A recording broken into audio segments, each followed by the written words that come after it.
Can you hear me? Test? Yes. Can you hear me? Ken? Can you hear me? Um, let's see. Yeah. So can you not hear me on the laptop? I don't hear you through the computer. So, Um, and your image is just tiny. It's yeah. useless. Yeah, it's on mine too. I You, think you, it's because I started the call. Um, and you got a bright light behind you, which washes out your image. yeah. I think that that That's your. that's I think that's you. That's me. Oh, you're Yep. right. It's me. Oh, okay. That is me. I'm sorry. Yeah. All right, there I am. My ugly me. uh, Okay. would you I see me, but not yeah, you. would you be okay just holding the phone like this? I don't know why the microphone isn't working. I'm fine. You're okay I'm with that? fine. Yeah. All right. Well, hey man, thanks for doing this. Well, it's my pleasure, and I wish I could share this with Bob. Yeah. He's the brainchild. He was head of Aerojet R&D in the '60s at Aerojet, Yeah. and they put $2 million into the design study and found it to be feasible. And then TRW corroborated all the findings and said, "Yeah, you can do this." For the money, he said $20 per pound into Leo. Now, was So, that for the but Sea Dragon? yeah, it was Sea Dragon. There was an intermediate vehicle called Excalibur, which I think one of the people asked about if there was a smaller version, and there was. Excalibur, 1.5 million pounds thrust, basically F1 class. And then CB was the forerunner, which was an Aerobee launched out of this ocean, which they did do in down by Point Mugu, Southern California. There's a naval station down there, Okay. and that worked very well. And then we did underwater firings of LOX kerosene engines in San Francisco Bay back in the 80s and 90s that proved underwater ignition was not only possible, it was smoother than above water ignitions. You can get that on what is it, uh, neverworld.net, I think it is. It's one of our past employees. He set up a website called neverworld.net. Uh huh. That's important. Anyone can get on there and see all the Truex's stuff, including tests we did on the barge in San Francisco Bay, circa 1988 through 91. Uh huh. Now, so I I I'll admit I didn't know who Bob Truax was until I messaged you on Reddit, and I looked up. So I went on YouTube and I was like, let's see who Bob Truax is. And I was like, I wonder if they'll even have him. And I clicked on it. The first thing is this huge documentary, and it says the Space Cowboy Bob Truax, and I was like, holy shit, holy I shit. know. Yeah, Yeah, he did the Evil Knievel steam rocket. yeah, People, and he was mentioned on TV, but yeah, who remembers Bob Truex over Evil Knievel? yeah. Well, exactly. That's what I read was that the rocket, there was a mess up, and I heard several people say it was Evil Knievel's fault, but he blamed No, Bob Truax, and so no, he didn't. Evil Knievel didn't. He, no, he Oh, didn't. No, this is where I can separate the okay. factual from Please fiction. do, Now, please do. I worked with Bob through this whole thing, and and he never, even on TV, Knievel heralded Bob as being, great, and that it wasn't his fault. It was the media's fault for rushing him Uh huh. into launching. Bob didn't want to launch, but the media forced him to. They said there would be cause too much trouble and money loss if they canceled it for or postponed it for 2 weeks. And they weren't ready. The parachute holder, the canister at the back of the rocket, wasn't quite ready, and because of that, the vacuum created by the exhaust just opened that can up, and it pulled the parachute out. At a moment of it's not ignition because there's no fire, but Yeah. when the plug was released from the nozzle throat, that starts thrust, and there's a giant vacuum created at the base of a rocket, and it pulled the chute out. Any video that you might look at will show that, and yeah, even if Knievel had tried to do it, it wouldn't have come up that quick. Really. Uh, and if it wasn't for the wind blowing the direction it did, he would have drowned. He would have went into actually, if the wind was blowing strong enough the other way, he would have actually gone over the canyon, and it would have been a qualified success. Yeah. But the wind blew him back towards the canyon, towards the near wall, which had a rock ledge, and that saved his life. Yeah. Kept him from going in the water. Yeah. Because you could see in some videos where he's struggling to get out of the harness, which he couldn't, and he would have drowned if he had went into the river. But no, they never blamed Bob. It was against his better judgment. And they went anyway, and that's what happens when you overrule engineers. Look at the Space Shuttle Challenger; they overrode the engineers. Yeah, and the rest is history. If they just waited, they would have warmed up, and it would just be another Space Shuttle launch. Yeah, isn't that called it's called Go Fever? Was that where it's just let's just stop waiting, stop being safe, just go. Well, you're letting the bureaucrats become the engineers when they're not, and you can't override your engineers or you're inviting disaster. And that's what happened. And 7 people, gave their lives plus billions of dollars in hardware, and the shuttle was shut down for almost 2 years. I mean, it was just a royal mess. People should have went to prison for that, for manslaughter, but that's not the way it works in the world of politics. Yeah. The guilty walk, and the innocent are the ones that take the fall. Yeah. But we're going to try not to make this a political call. It's purely engineering and science and history. I agree. So like I said, I didn't know anything about Bob Truax, and I was just trying to look up some quick facts on him. So was he the inventor, or did he just contribute greatly to JATO, Jet Assisted Takeoff, for the Navy?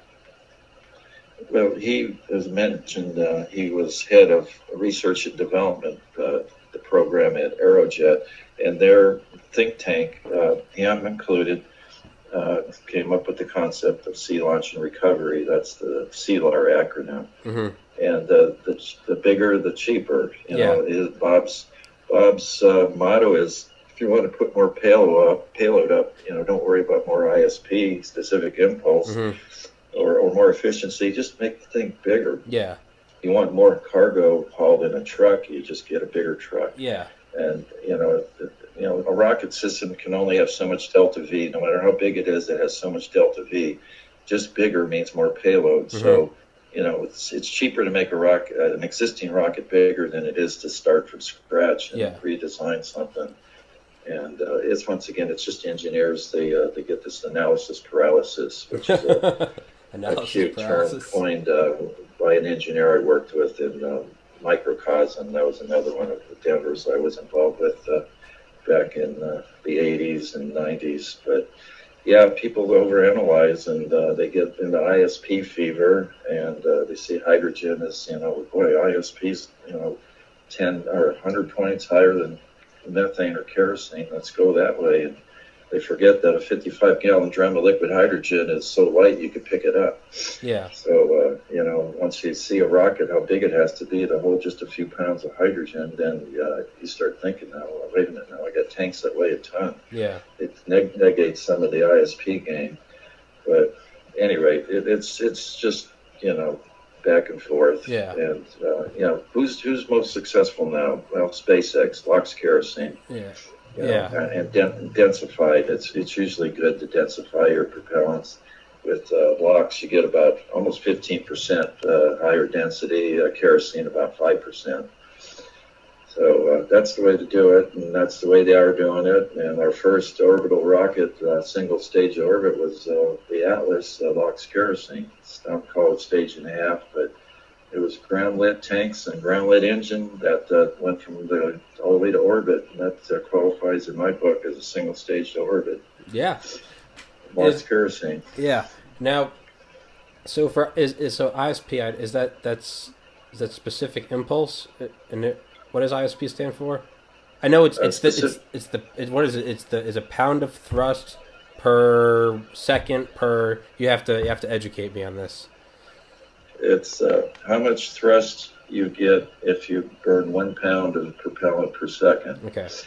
So with kerosene, ideally at sea level, It depends on the chamber pressure, the pressure ratio, but sake of conversation, roughly 250 to 300, depending on chamber pressure, that sea level at altitude and vacuum, that usually about 20% higher. So you're looking at over 300 seconds, or they say 300 seconds, but it's 300 pounds of thrust for 1 pound of LOX kerosene burnt per second in a vacuum.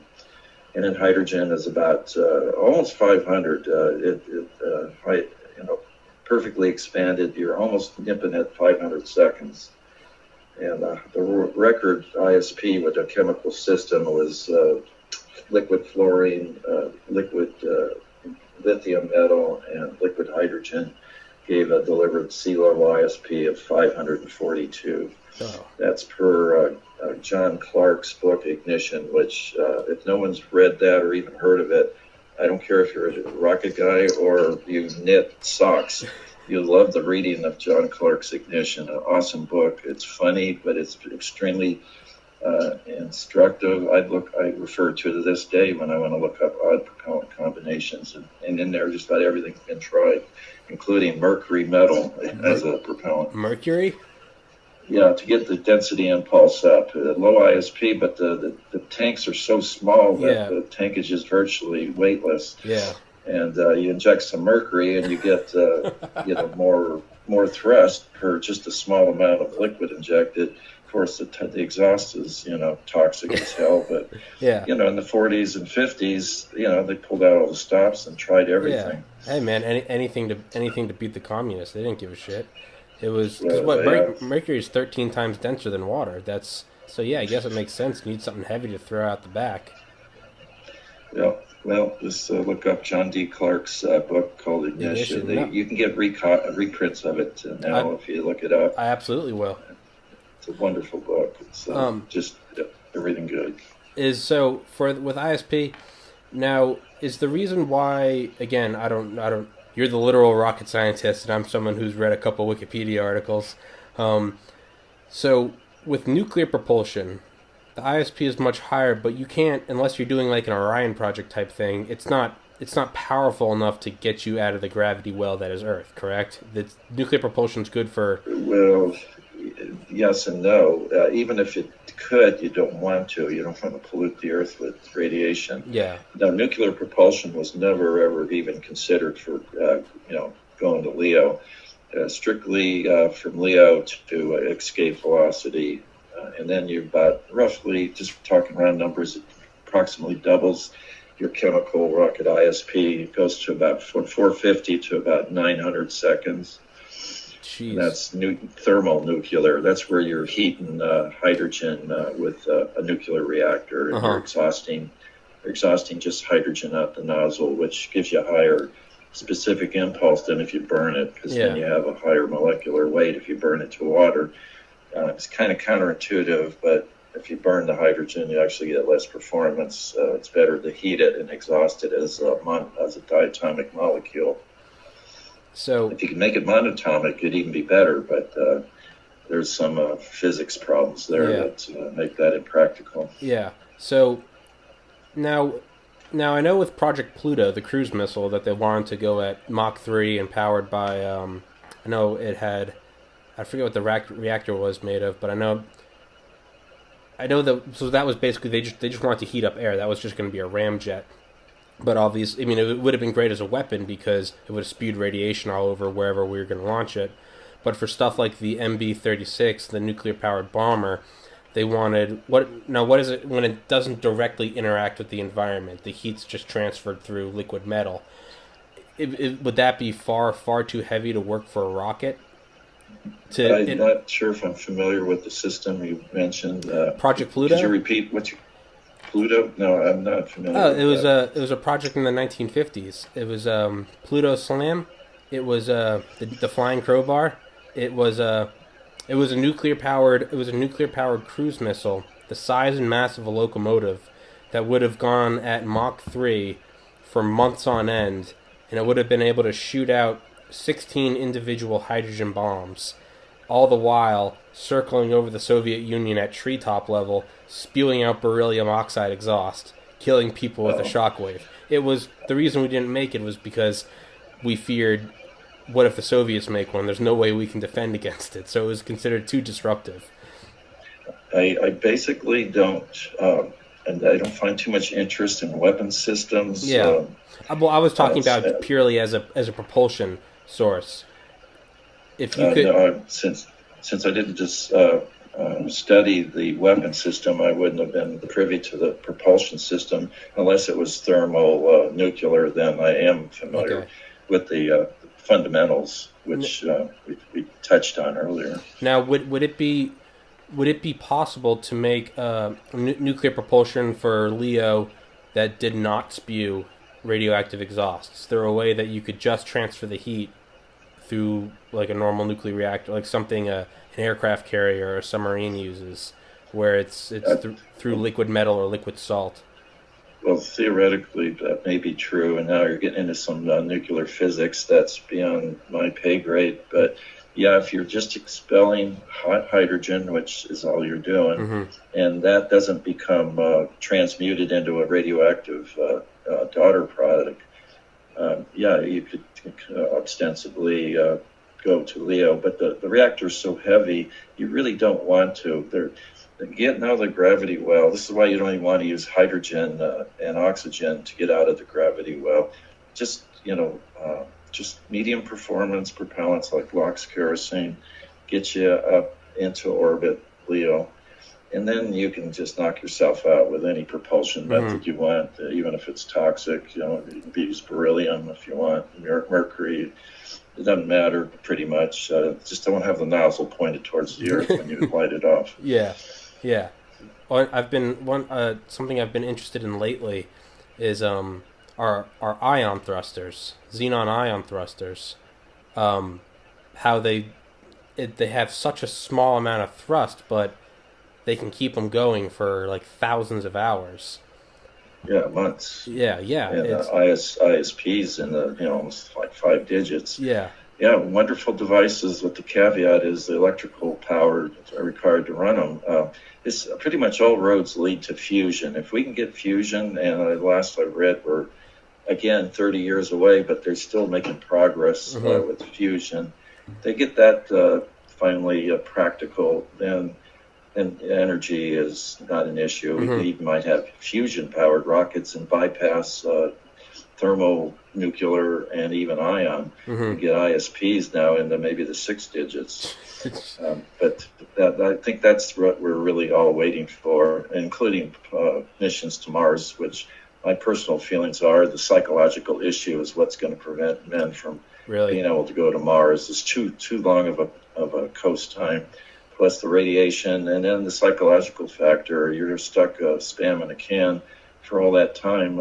I predicted that they're going to have an escape pod that's at least good for one person, just psychologically. So if anyone on that crew panics and, when they shut down the rocket for Mars injection, he knows that there's no turning back. Just kick him out. That he can jump in the escape pod and go home, and that might be enough alone to keep him from, panicking. Once again, the psychological factor. It's like claustrophobia. It's all in the head, but it's still that's everything. It's kind of like an alcoholic having a beer in the refrigerator. As long as that beer's in there, he might stay dry. But it's not in there. I agree. I agree with that entirely. That's I used to drink a lot, and that's what finally got me to stop. Was it was always right there. It was always right there. I've had a friend who's an alcoholic who that's how he stopped. He had a bottle next to him for like a year. Never touched it, but he knew it was right there.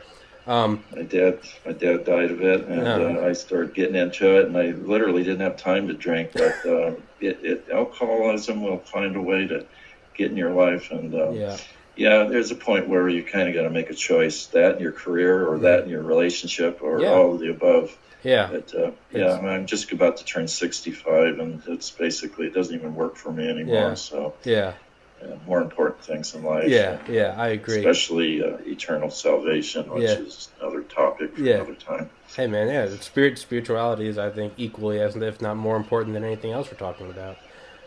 Absolutely. Now, do you think? So, let's say, like an abort button. Do you think mission control would maybe have like a psychological abort button, maybe a way to release like a gaseous anxiolytic like Valium or something. Let's say people start freaking out 4 months in. Do you think they've maybe got a red button back at Mission Control where they're like, press the button and poof, everyone just relaxes for a little bit?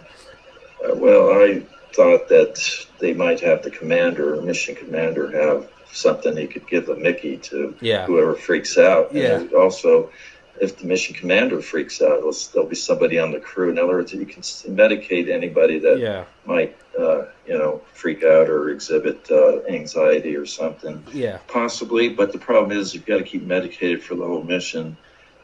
Then that won't work either. Yeah. If it's just a one-time thing and he snaps out of it. But I think if someone gets to that stage, their reliability to the mission, it's best to get them off the ship, and that's where the escape pod would be great. But once again, maybe just the knowledge that capability is there, that you would never have to use it. Yeah, exactly. So would the Sea Dragon still be viable today? I know that's a stupid question because physics doesn't change, but so if that's the case, and it could be reusable, correct? Absolutely, it's 100% reusable. And one reader had a question about why the tanks weren't spherical like the Russian N1. It's because of the way the rocket was recovered. It was recovered ballistically, and we've done this at Monterey Bay with subscale rockets dropped from helicopters. The nose of the rocket, if you look at the drawing on YouTube or on the internet, it's conically shaped, and it's buried in the nozzle of the second stage. And the rocket retains it's pressure fed, by the way, not pump fed. That's what makes it so simple. And it's pressure fed, so upon the completion of burn, they keep the pressure in the tank. So when it comes in ballistically, there are airbags in the nozzle inflate called balloons. And they cause enough drag to keep it from coming in too fast. So it impacts the water at about 200 feet per second on that conical nose. And we've shown empirically and theoretically that a pressurized tank can enter seawater at 200 to 300 feet per second with no damage, as long as it's pressurized. And we did just that. We had a 2-foot diameter, approximately 20-foot long rocket, pressurized to 400 psi, dropped it from a helicopter at about 3,000 feet in Monterey Bay on the west coast of California. And it hit the water, and it survived just fine, just as all the calculations said it would. So that's the method of recovery of the first stage. Now, and then the second... Sorry, go on. Keep going. That's all right. Go ahead. No. No, please keep going. Pardon? I said, sorry, I interrupted you. Keep going. You said the second stage? Oh, second stage, it has a novel feature incorporated into the nozzle. It's what's called an expandable nozzle. This was actually tested in an altitude chamber in, I forget, maybe it was Tullahoma, or possibly at Edwards. There's a chamber down there I actually worked at for about a year when I worked at the rocket lab at Edwards Air Force Base. But either way, this nozzle is basically sheet metal that's corrugated, kind of looks like tin roof. And then as the internal pressure or the external pressure drops off, the internal pressure causes the corrugations to unfold, and it expands very uniformly, and it matches the ambient pressure, kind of like Aerospike was designed to do. Yeah. But it does it mechanically with this nozzle, and it just expands. It goes up higher and higher until you achieve orbit. That's so cool. That's so good. It is cool. Yeah, it's kind of like the SR-71. How it had gaps in it so that the fuel would leak and it would take off, because once it got to speed, the titanium plates would actually, the entire thing would stretch and it would seal airtight. Yeah, that's crazy. Yeah, then the nozzle has a secondary feature. When it's in the water before launch, that unexpanded nozzle covers the LOX tank of the first stage, and there's some insulation in there, and that keeps the seawater from freezing on the LOX tank and also causing excessively high boil off on the LOX tank. So if you see it, it's the vehicle is about 2/3 immersed in water, Uh-huh. and it's kerosene is less buoyant than water, so it just floats, and so the rocket actually will float in water that's fueled with kerosene, or of course hydrogen too, which is even more buoyant. But they actually have to have a ballast to upright it and hold it down, so it's in a nice upright position, and it's very stable even with some waves. The water is very calm and laminar underneath the waves, so it just sits there nice and vertical. And then as I mentioned before, rocket engine ignition is very smooth under pressure and underwater. And Bob did this also back in the 50s or 60s with a Corporal short-range ballistic missile. They fired that underwater, and that was called Seahorse. That was Aerojet funded program. They were thinking that igniting a rocket underwater was going to cause problems, and it was the opposite. The ignitions are smoother. There's no noise with the rocket. Once again, if you go to neverworld.net, you'll see a video of firings that I conducted with Bob Truex's CLAR program of a Atlas Vernier engine 20 feet below the seawater. And it was so amazing how that rocket ignited and burned totally silently with just big gas bubbles rising to the surface. Now, with the Sea Dragon, it also has, so obviously it has the big dumb booster on the bottom, which is just massive. But partially way up the height of it, does it not have several smaller rockets? Those are Verniers for roll control. I don't know what that is. What is that for? That's for just like the Atlas and the Thor rockets have Verniers. Okay. It gives you roll control. When you have a single engine, you can get pitch and yaw, but you can't get roll control. Okay. With pressure fed, you can't even use a pump exhaust because there's no pump. So they use Vernier engines, and those were LOX hydrogen, 60,000 pounds each, and I reiterate, those are Vernier engines. But with an 80 million pound thrust first stage, you're talking Vernier engines are 60,000 pounds each. Jesus. So they give it roll control, and that gives the first stage roll control too, because it's a single engine as well. Unlike Titan, which uses two engines, that can give you roll control. And Atlas had two booster engines, so they had roll control. But once the boosters separated, you had a single sustainer, and you needed roll control. And then also they gave precision velocity trim, since it was an ICBM. We're talking about Atlas now. To get precise velocity trim, you needed the Verniers for that, since you can't shut down a 150,000, or in this case, a 60,000 pound engine, exactly, full thrust to zero, to get that velocity exact. So they have the Verniers do that, and those you can shut down instantly. And I've done that about probably 50 times. Now, so, one thing you see a lot today, the sort of, the proclaimed holy grail of making space accessible, bringing the dollar per pound or dollar per kilogram of payload to orbit down, is through SpaceX and Blue Origin the ability to land their boosters and reuse them. Why? How come there no one is trying the Sea Dragon today? Why don't you think someone like Elon Musk or Jeff Bezos, who are pouring so much money into landing their rockets just to bring down the cost?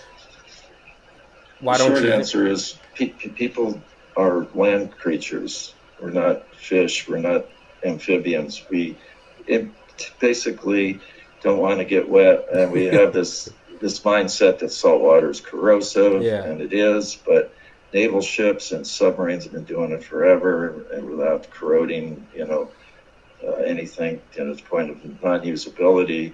So the mindset is for like the Air Force, which dominates this, the launch business. They don't want to get their rockets wet, Mm-hmm. so they don't even consider it. They just say, no, that just sounds weird. Yeah. Sounds undoable. Too many corrosion issues, even though there aren't. Yeah. So that's why Sea Dragon is built at a shipyard, and then it's towed out by a tugboat. Yeah. Or several tugboats out to the launch site where you want to be away from land. The noise from one of these, we're talking, I read the study and the Sea Dragon report showed the sound level at various distances, and an 80 million pound engine will develop 140 decibels at 10 miles away. Jesus. So if you launched it at the Cape, you would have to be back about 20 miles to have the sound at a point that won't kill you or deafen you for life. Jesus. So you do it not only in the ocean, but you do it at the equator where you Yeah. can take advantage of the Earth's rotation. Yeah. 100%. Yeah. Over 1,000 miles an hour, delta V automatically Yeah. added to your rocket before it even leaves the water. Yeah. So that's the reason there. But yeah, people don't like getting their rockets wet and even their feet wet. So Yeah. it's just Hey, that. I'm one of those people. But it could be that they're both systems, with current technology are equally viable. And now that Musk is doing what he's doing, and there's probably going to be less incentive to develop a new system from scratch Yeah. to compete with something that's maybe arguably, equal or close to equal. Mm-hmm. I don't know. $20 a pound back in 1960, I'm going to guess is 10 times that now, to $200 a pound. Musk is talking a little about those dollars numbers, so it's possible Yeah. that it is competitive with Sea Dragon. So Yeah. there really is little or no incentive to build a Sea you. Dragon today. It would have been 50 years ago, Yeah. but Yeah. it could be a time has come and gone. Yeah. I don't really know. I'm not a statistician or math person that can crunch numbers. And of course, modern manufacturing techniques, 3D additive manufacturing. Yeah. I mean, it's just crazy what's going on now, and it's wonderful to see it happen. Yeah. So I don't know if that helps or hurts Sea Dragon. But Yeah. that's kind of it, summed up in a nutshell. Now, because I always just, this is my imagination, how much bigger could a rocket get than Sea Dragon? Let's say they use the same method of launching and fueling. Just how big do you think, in your rocket scientist brain, how big do you think a rocket could get? I have to ask. There's no physical laws that I'm aware of that doesn't prevent a rocket engine from, extrapolating to any size. ISP is the same, no matter how many pounds, tons, or cubic miles of kerosene oxygen you burn per second. And it's the same physics and thermodynamics apply. Just things tend to, that's another thing I remember reading a question. Drag, this big rocket, do you think the drag, actually it's the opposite. The bigger something is, the less drag is a problem from what I call the cube root law. Mm-hmm. The volume of a rocket goes up by the cube, but the area only goes up by the square. So, like the space shuttle, you think that thing would have so much drag? Talking about drag, that was the most ugly-looking ugly rocket in the universe, and it wasn't prohibitive. It did its job. Yeah. Well, drag doesn't really matter. 747, the drag on that is not as significant as it is with a little airplane. A model airplane has more drag per unit weight than a big airplane. Yeah. And that's why model rockets are harder to get to high velocities, because drag just eats them alive. Yeah. Huh. And it's just that simple. I didn't think about that. I didn't think of Cube root law. It's just that. And same thing with the nozzle and the combustion chamber of a rocket engine. The combustion chamber is under the cube root law, where the nozzle is the square root law. So the nozzles go up by the square, but the chambers are by the cube. So that the chambers get very tiny compared to the nozzles. So if you look at Sea Dragon, the combustion chamber is less tiny compared to the chamber. Look at the F1. Mm-hmm. The chamber was tiny compared to the nozzles. It's because the volume goes up by the cube and the nozzles by the square. Mm-hmm. Now, so how realistic or how probable do you think it is that that Musk is going to find a way to get us to Mars economically and in a timely fashion. So I read something the other day that said that in order to first get the first colony set up, he wants to send 1,000 starships at one time. So you'd have to launch 1,000 of the BFRs, the big Falcon rockets, and get them all up into low Earth orbit, and then they're refueled and they go on their trip. Is that not something where like a mega Sea Dragon would come into play? Because each starship is supposed to hold, if I'm correct, if I remember correctly, I want to say 100 people. Maybe it's 50. Maybe it's 20. Yeah, you're right. But it's 100. So is that not something where? So sorry, you're aware of what the plan is? It shoots up the starship. The booster comes back down, and then it brings up another, I guess, starship-sized payload that's full of fuel. They dock. They go to Mars. Is that not? I feel like if you want to send a whole fleet of those, would it, in my uneducated opinion or logic, is that not something where you'd want a Sea Dragon or a fleet of Sea Dragons or a mega Sea Dragon, like a Sea Dinosaur type thing, where you could shoot up almost like an ICBM shooting a bunch of nukes at once?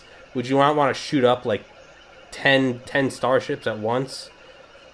Because Musk is all about how do we get it economical. It's not just, you throw enough money at anything, you'll make it possible, but he wants to make it economical.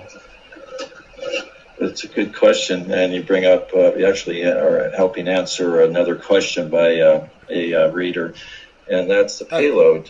Sea Dragon's portrayed on the internet just generically as with a big tank for a payload, and that's what it is. It's a tank of water, where water is a real necessary commodity in space, but it can be propellant, and you're right. That's exactly what it would do. It would just loft literally hundreds of thousands of tons of propellant, and and it could be a Sea Dragon would work in concert with Musk, space liner. That's entirely possible. You need a cheap way of orbiting inanimate payloads like propellant. So yeah, the Sea Dragon was good for 1,000 tons into Leo. So 1,000 tons of LOX kerosene, that would or LOX methane. Yeah, that would fuel a lot of starships. Indeed, and a fleet of Sea Dragons or Sea Dinosaurs, whatever, like we just discussed. Yeah. I don't know of any physical laws preventing it from getting bigger. So absolutely, and also being non-manned, there's not the stringent requirements for man rating a vehicle. So Sea Dragon's so cheap. If you do lose one, there's no human life at stake, and it's a cheap rocket. Tow out the next one. Or recover the pieces from the ocean and recycle the margin steel, which is valuable, and it's something we haven't talked about. The metals they're using aren't even used hardly these days, but they were designed in the 60s for the Aerojet 260-inch solid rocket motor, and that's the margin steel, which has 250,000 psi tensile strength. Most people haven't even heard of a metal that has that kind of strength. But it does exist. I haven't. That sounds like some Area 51 shit. 250,000? It was invented in the 60s, and it was available. We bought it for $15 a pound from a small steel mill that makes 40,000-pound mill runs, and they had about 1,000 pounds of margin steel at the right gauge for us. I think they rolled it to our spec at $15 a pound, and that's how we built the small-scale rockets, which was when Bob, after the Evel Knievel days, he started Project Private Enterprise, the Volks rocket. The magazine Omni did a story about Bob back in the, I think it was 79 or 1980. And the nickel margin steel makes making pressure-fed rockets practical, because the walls are incredibly thin. The rocket that we static fired in the San Francisco Bay was 2 feet in diameter, but the wall was a 1/16 of an inch thick, and it was good for almost 1,200 psi. That's crazy. So, That's Anybody in the audience that knows Barlow's equation can crunch some numbers and see that what I'm saying is possible with tensile strengths of 250,000 psi. That's insane. So what if we took modern material science and modern metallurgy, as well as just not even just the advancements in the knowledge of it, but also just the ability to produce it cheaper and cheaper? Do you think the Sea Dragon could be? Do you think there could be a Sea Dragon 2.0 in terms of? Could you make it even leaner, meaner, more powerful, more economical? You know, like an Elon Musk. You don't know.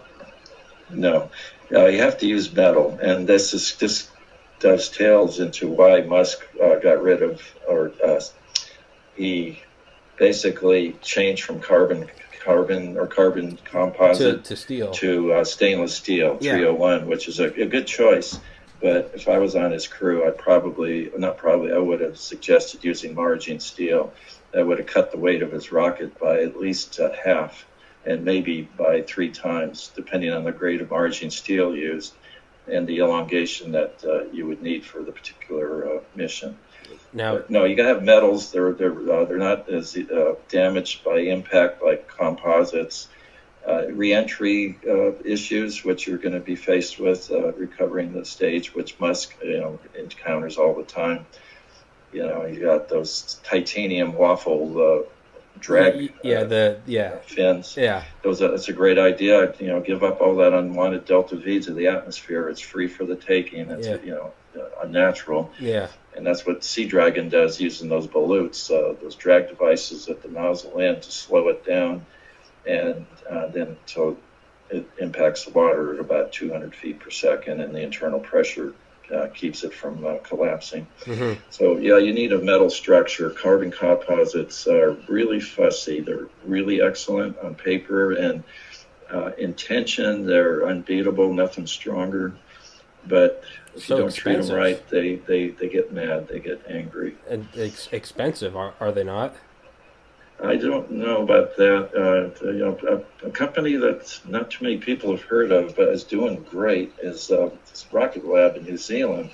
They have all the rocket tanks made out of carbon composite, and they 3D print their rocket engines. Really? And they're powered by electric-powered pumps. Holy shit. It's an idea I thought of back in the days I was involved in the rocket racing league. I was going to make the fuel pump electrically driven so we can get rid of one of the pressure tanks to make the rocket lighter and to free up the back seat. And that's another topic for another discussion.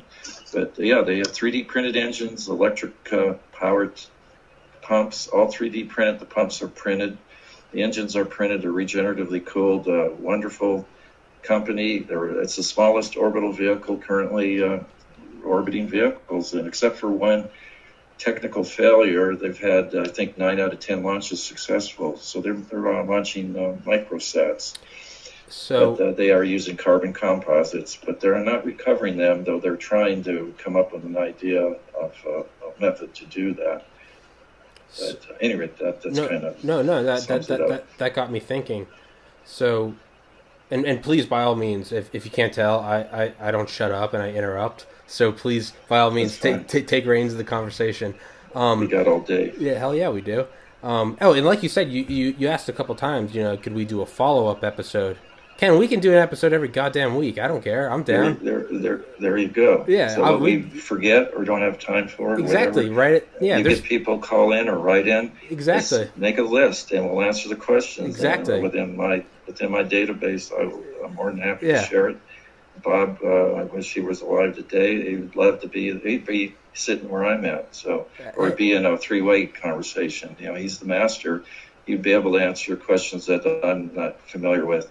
There is another version of Sea Dragon where they used liquid methane to pressurize the fuel tank, and liquid oxygen to pressurize the LOX tank.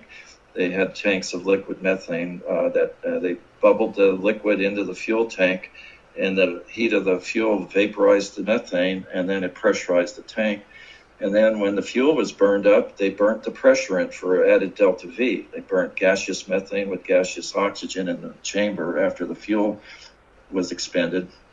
And then they got additional delta V. So kind of getting on a tangent, I wanted to cover that was like the Model D or 3D or something like. I forget the name of the model of Sea Dragon.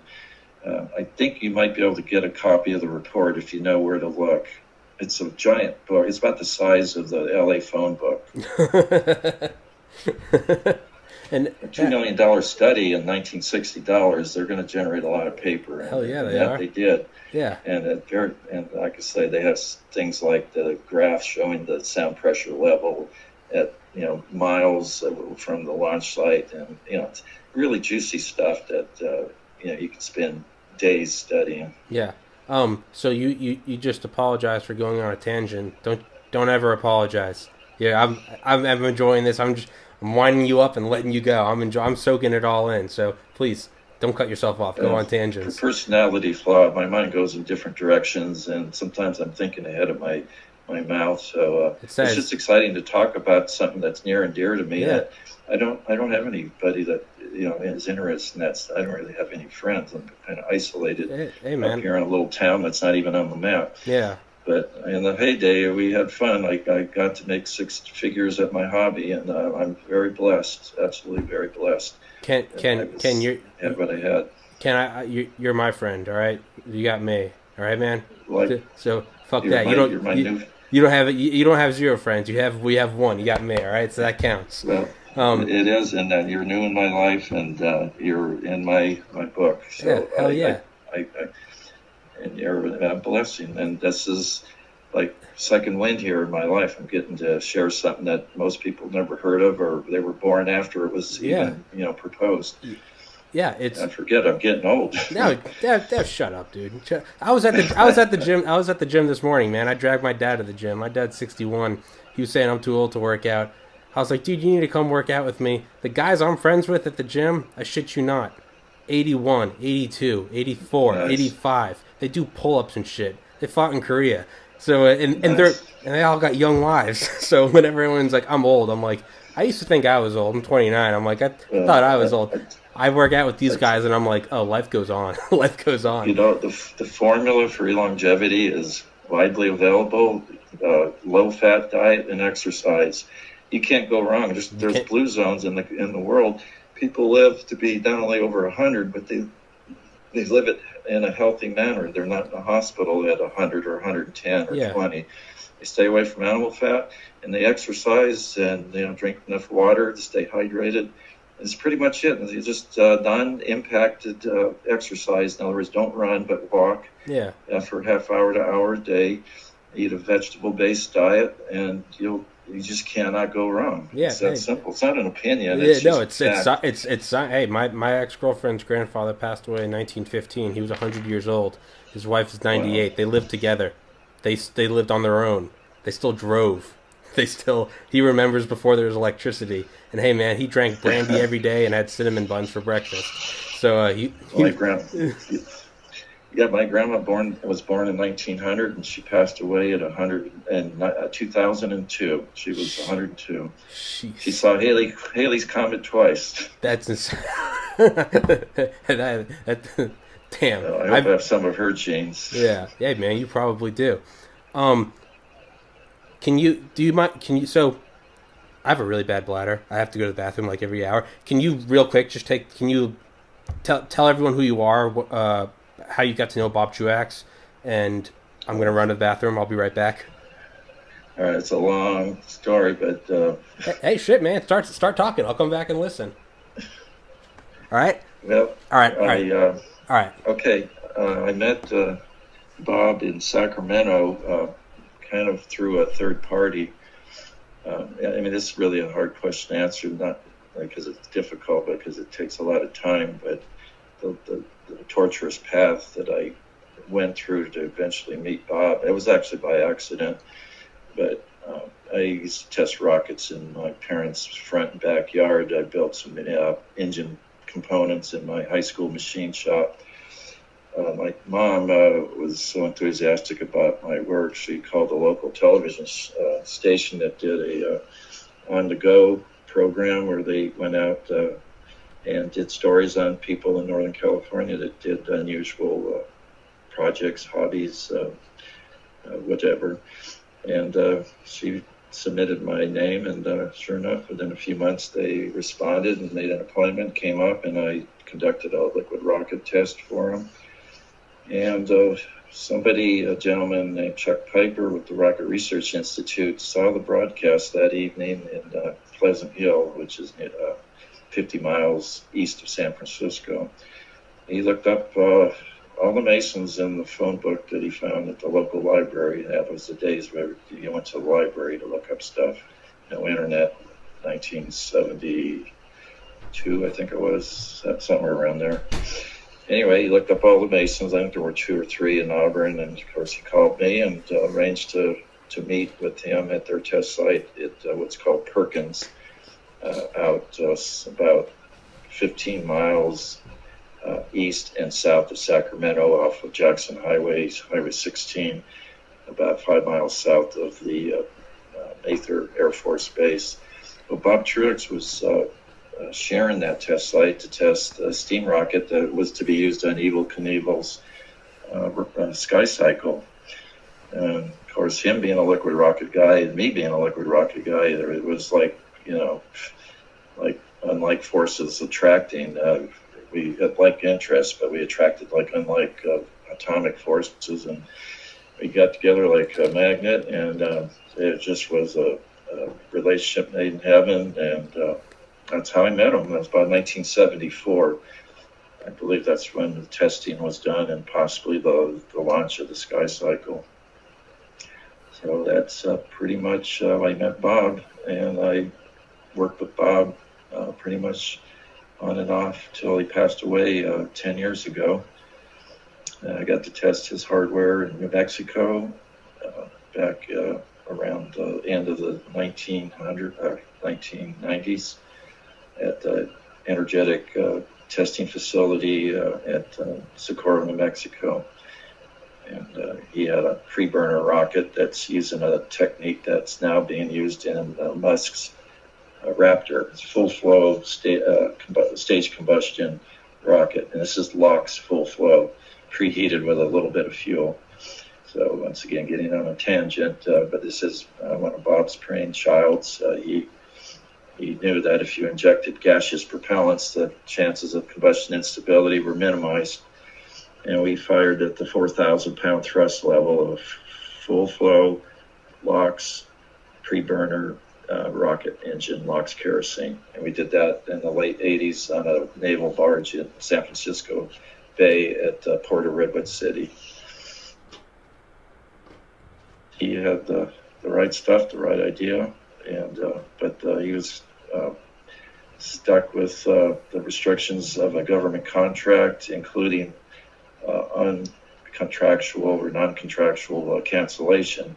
About the time we were ready to launch this rocket, they pulled the funding, and the program died on the vine. So a lot of stuff in between when I met Bob and the stage combustion project. It's kind of beyond this conversation. That we can address that at another time, maybe in a little more easy way to address. Okay. So, if you don't mind me kind of asking a sort of random question. So, to bring it back, you said that company was you said they were 3D printing rocket engine or all the parts, correct? All the hot components, everything except for maybe the fasteners, the screws and bolts. But yeah, everything, including the impellers, the volutes, the pump casing, everything. Of course, not the batteries and not the motors, but understandably. I was actually amazed. There's not too many things these days that really fascinate me about rockets, but they are doing a great job. And I've even considered maybe seeing if I could help them out in their Hawthorne facility in Southern California. You should, man. They were looking for. You should. This is what you. This is clearly what you love. Why wouldn't you? A lot of these places are very anally retentive when it comes to college degrees and everything, and it's like I've gotten like 3 mentorships under my belt from people who are PhDs, master degree people, and I even got a piece of Robert Goddard and Werner von Braun in my brain because Bob Truex worked with both of those individuals, including Robert Goddard during World War II. That's insane.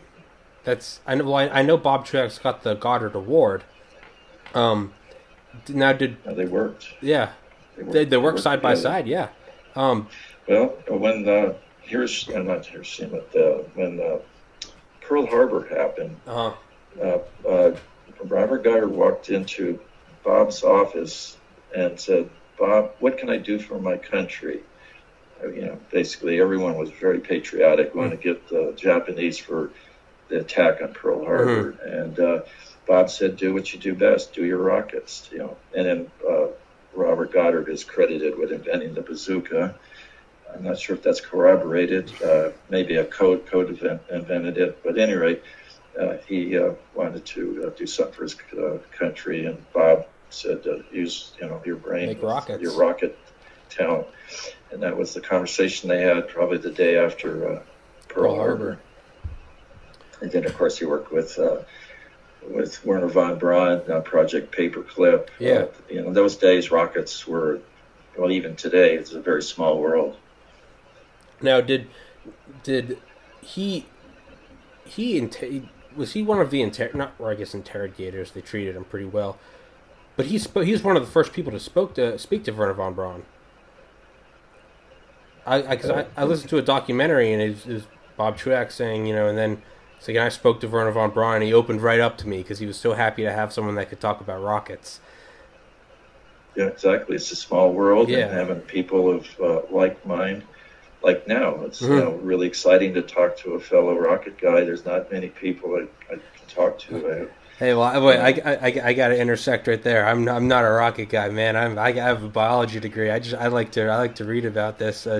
Anyone listening is probably looking at me, they're going, "Who the fuck is that guy? That guy's not a rocket guy. Why is he talking to him?" Yeah, no, I'm not a rocket. Hey, don't underrate yourself or belittle yourself. We all have our talents. All we have to do is recognize them and then do something about it. And it's something you're born with. You do learn stuff in school, but we're all born with a gift. It's us to find that gift and exploit it for the maximum good of humanity and for God's glory. Actually, amen, man. That's what I think. That's what we're here for. Is to really. I think that's it's. I always point to the last line of the last Beatles song was and in the end the love you take is equal to the love you make. I always think about that. I think that's beautiful. To not to immediately sort of derail that, I'm ADD, I keep forgetting what I was going to ask. The 3D printing. So now, would this be possible? They take all the materials that they're going to use for the 3D printing, let's, for lack of a better term, the 3D printing fuel, the big whatever we're using. Would it be easier to launch that into orbit with a 3D printer and then create whatever you need to create? Because you could compact it into like a warhead almost, shoot it up there, and then you could create this big intricate thing that doesn't need to be aerodynamic. If you're using it for to go to Mars, you could create this big ugly thing. I'm not sure if I quite understand the question. 3D printing doesn't create anything. It takes matter and converts it into another form. Well, that's what I mean. Yeah. Is what if you launched the 3D printer with all of the materials it needed? What if you launched that into orbit and then 3D printed the ship you need to make and use that to go to Mars? Because you wouldn't need to have you could create, almost like the International Space Station. It doesn't need to be aerodynamic because it's up there where there's no atmosphere. What if that's what you needed? You could create a huge ship to go to. Again, I'm speaking out of turn here because I don't know what the fuck I'm talking about. But would there be benefit to launching a 3D printer with all of the resources into orbit and then sort of creating what you needed up there? Well, I have no doubt that 3D printing will be done in orbit and on Mars, on the moon, anywhere. But As far as making stages or rocket parts, I don't see any real advantage of doing it in orbit, where you're kind of at a disadvantage of having zero G. And if you could do it in completely automated, that will eventually happen. But as far as making rocket stages, as far as I could tell, easier to build them here in our gravity well under conditions we're all comfortable and familiar with. Launch them up there, and then launch the propellant and refuel all these stages. However they're built, they'll be there, and then the Sea Dragon or whatever, the monster booster will launch the propellants for refueling in orbit. Now, no doubt there'll be 3D printers everywhere, all throughout the universe. Yeah, oh, absolutely. I call them the Star Trek replicator. Yeah, well, they are. It's kind of like what was it, the von Neumann machine. It talked about that's maybe what an alien race would do, is they'd launch like one 3D printer onto the moon, and they'd wait until kind of like 2001: A Space Odyssey. They'd wait till humans got there, and then it would start replicating, because it'd be like we are worthy to talk to them or something. Right. Yeah, I'm very much a fan of the short sci-fi novel called The Sentinel, which is what 2001 was based on. Arthur C. Clarke? Yeah, The Sentinel. I actually don't read science fiction per se. I love watching it in movies. But when I was very young, in grade school, I did read The Sentinel, and I thought that was the coolest idea. But now I'm not so sure about alien life. You'd think if it was there, they would be obvious. They'd have introduced themselves by now. But I don't. That's another topic.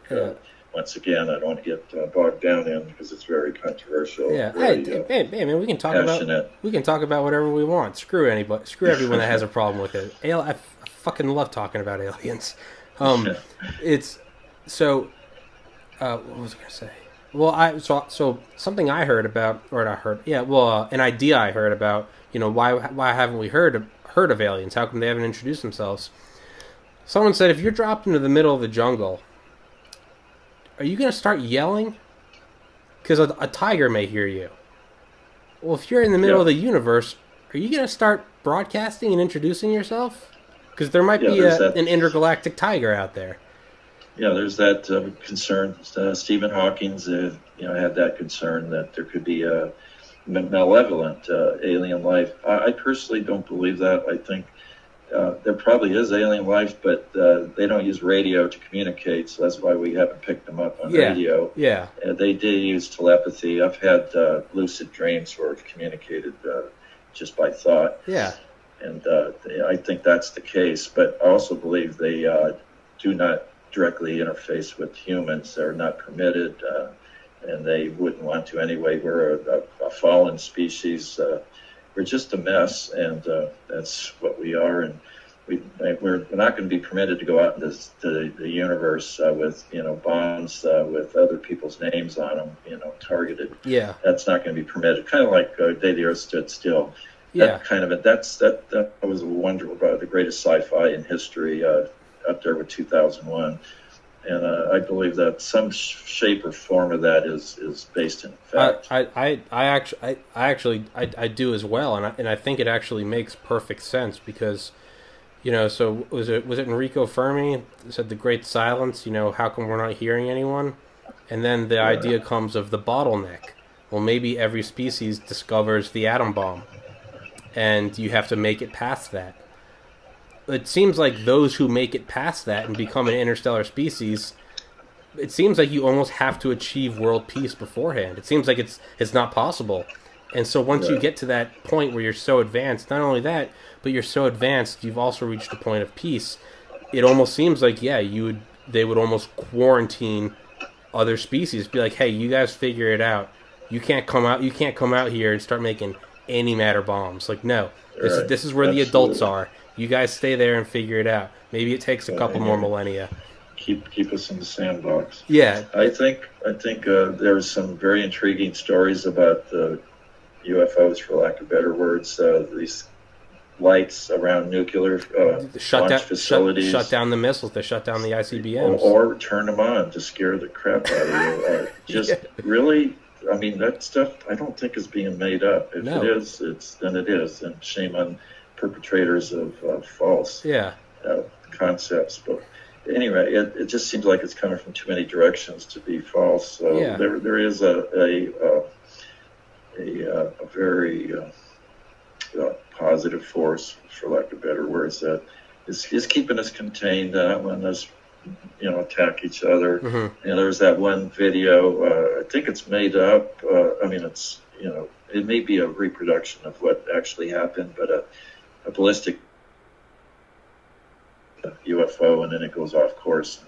Yeah, where the ICBM goes up, and the thing comes up and it shoots from a couple angles, and it goes up in front of it, and the light beam.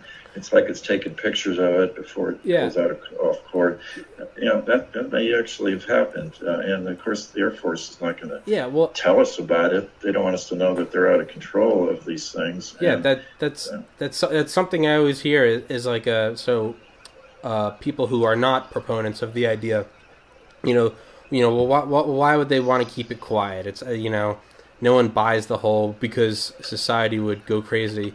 No, I think from a military standpoint, I don't agree with it, but I completely understand. What would happen if the supposed most powerful military force in history has to come out and say we can't control our airspace? That's a huge show of weakness, and not only that. Look at it from the technology standpoint. I mean, look at the amount of secrecy we put into the Manhattan Project. Okay, now.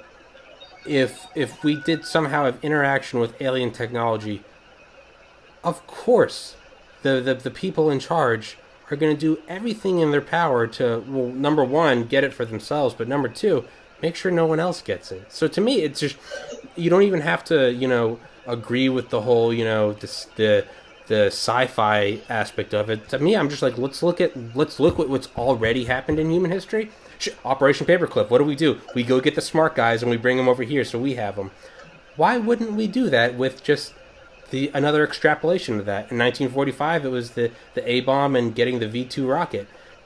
Maybe now it's getting the flying saucer. To me, it makes perfect sense. It's whether or not it's happened, who knows? But to me, it makes perfect sense. You're in the military, you keep that power to yourself. I kind of in that same area of thought.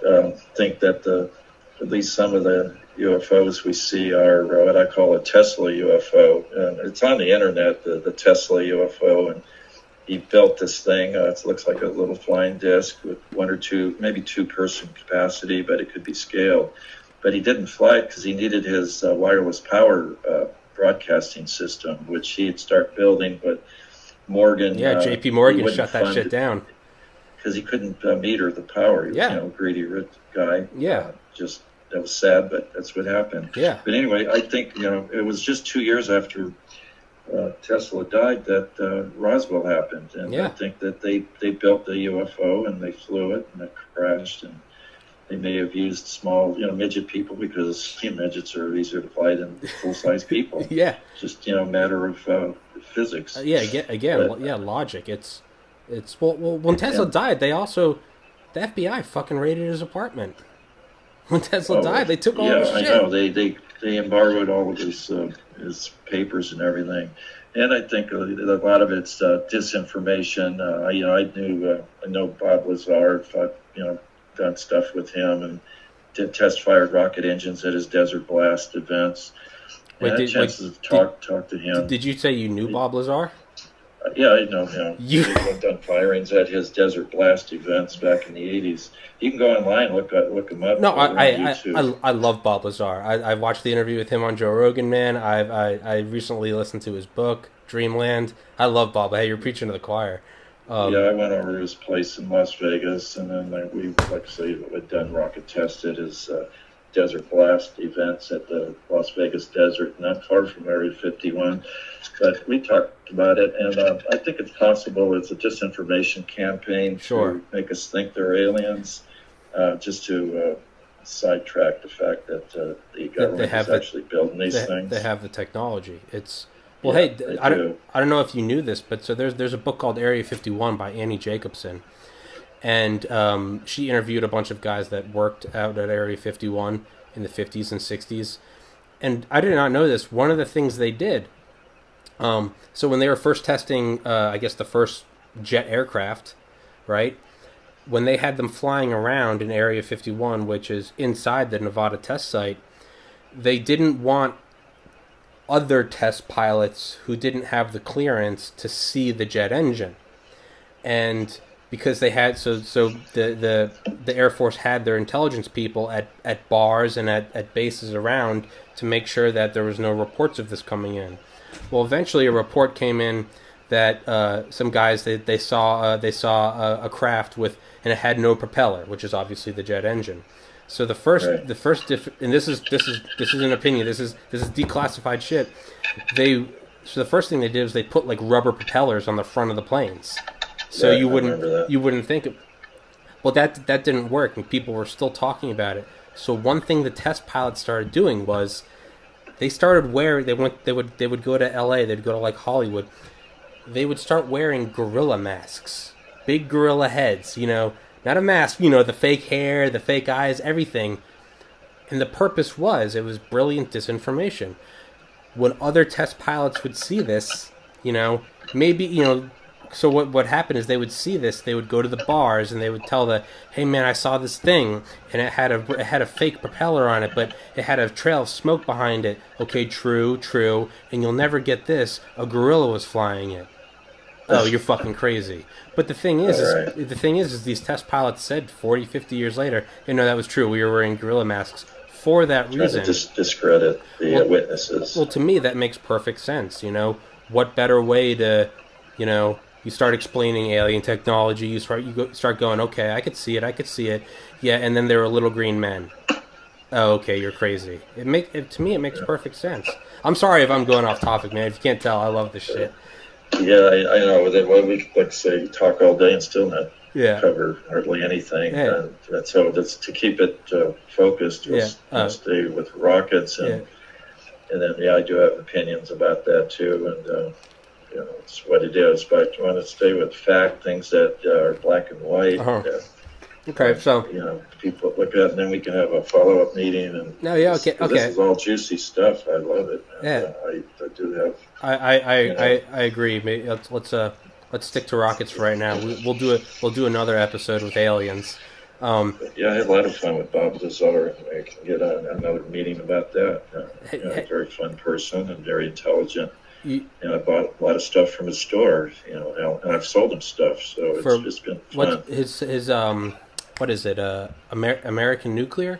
United Nuclear. United Nuclear. He sells like little tiny samples. We both lived in New Mexico way back in the old days, and then he moved to, I think, Wisconsin, and I moved back to California after the Socorro, New Mexico thing pretty much dried up for political reasons. So at any rate, those are fun days. Some of them are on YouTube. Yeah, Ken, do you think you could ever get in touch with Bob Lazar again? I have his phone number. We talk once in a while. Ken, not as much as we used to, but Ken, do you think there's any way we could get Bob Lazar to do a three-way with us and we talk about aliens? Probably not. I think he's sick and tired of it. He's tired of being attacked, being ridiculed. And this was years ago. He was already getting really fatigued from it. Well, and he's just tired of people making fun out of him or worse. And that's just what I think. I don't think he would want to bother doing it now. Yeah. It could be different now. I would think he's getting more jaded the older he gets. Yeah. He keeps getting bothered by the government too. They're not leaving him alone. They still occasionally will raid his store. They'll still send the FBI over and fuck up his store. I know. It's just wrong. Well, he was. Now, did you listen to him on the Joe Rogan podcast in 2019?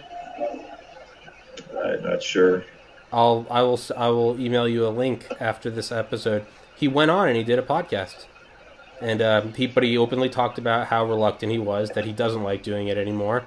But he went on and he talked to Joe Rogan for like 2.5 hours, and it was awesome. It's one of his most viewed videos.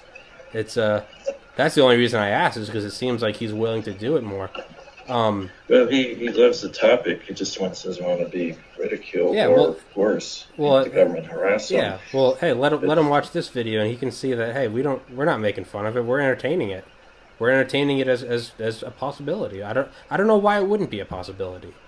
Like how could this is the way I look at it. This is the analogy I use. Think about Operation Paperclip. What was it? We brought over a bunch of Nazis to the United States right after World War II. Okay, check. Where was it? It was in Area 51, a base that was not admitted by the government until Obama openly said its name in, I think, 2014. 2. Okay, and what were they doing? They're planning on going to the moon. Now, can you imagine if you went back to 1947 and you went and found an average American? We had just beat the Nazis 2 years before, and you had said, hey, there's a bunch of Nazis working out at a hidden base, and they're planning on going to the moon.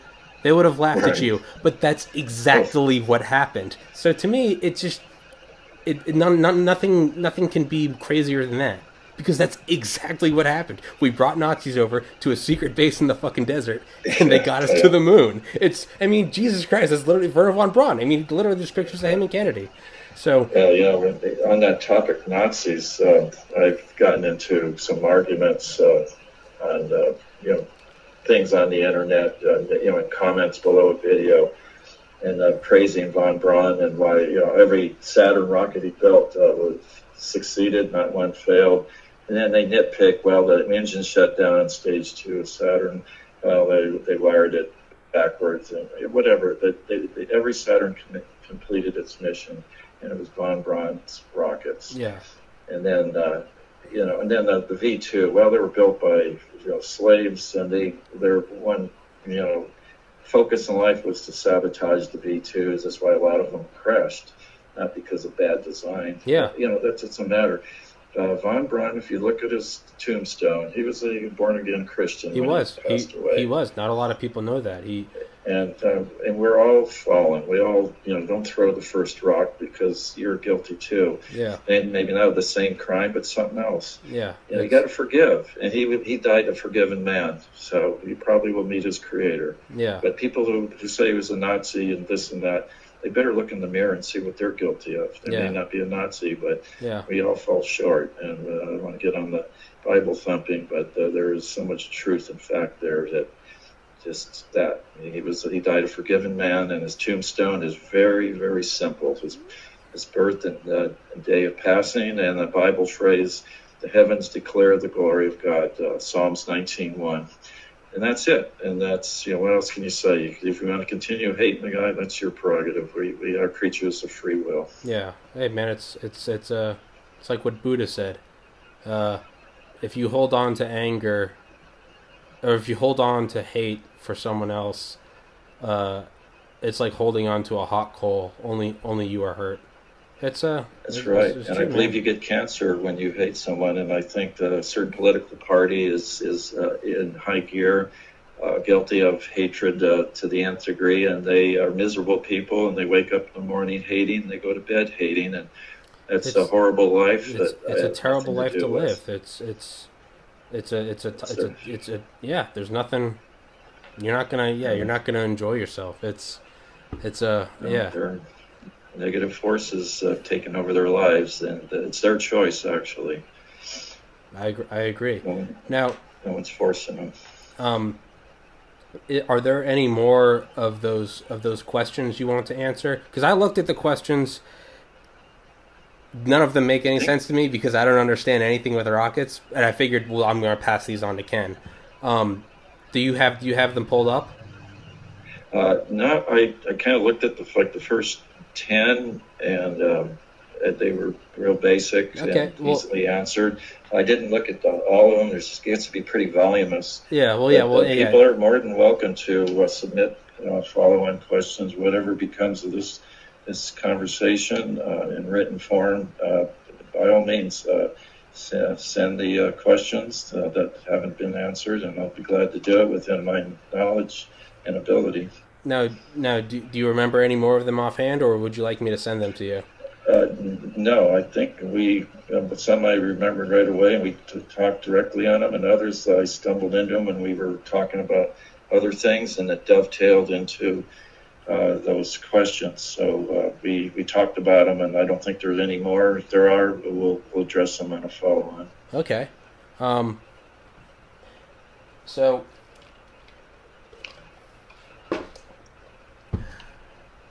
forgot what I was going to ask. Okay, so and this is kind of a not really as on par with it. So what was it that Bob Truax did that convinced the Navy to start using submarine launched ballistic missiles? Because the Navy was not interested in ballistic missiles before Bob Truax, correct? You saying? Say it again. What was the question? In the documentary I'm listening to about Bob Truax, they talk about how he wanted to get the Navy to start using sea-launched ballistic missiles. Right, and he wanted to do them, and he wanted them to be on submarines, which we now know that's what nuclear subs are. What was it exactly that he did that made them change their mind and start using them?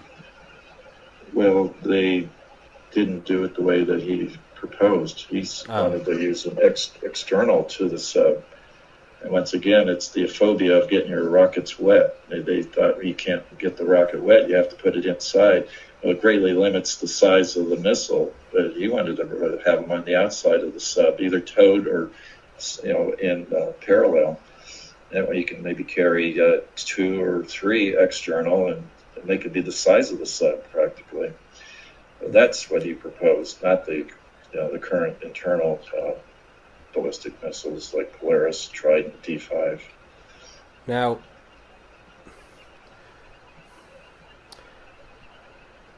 what do you think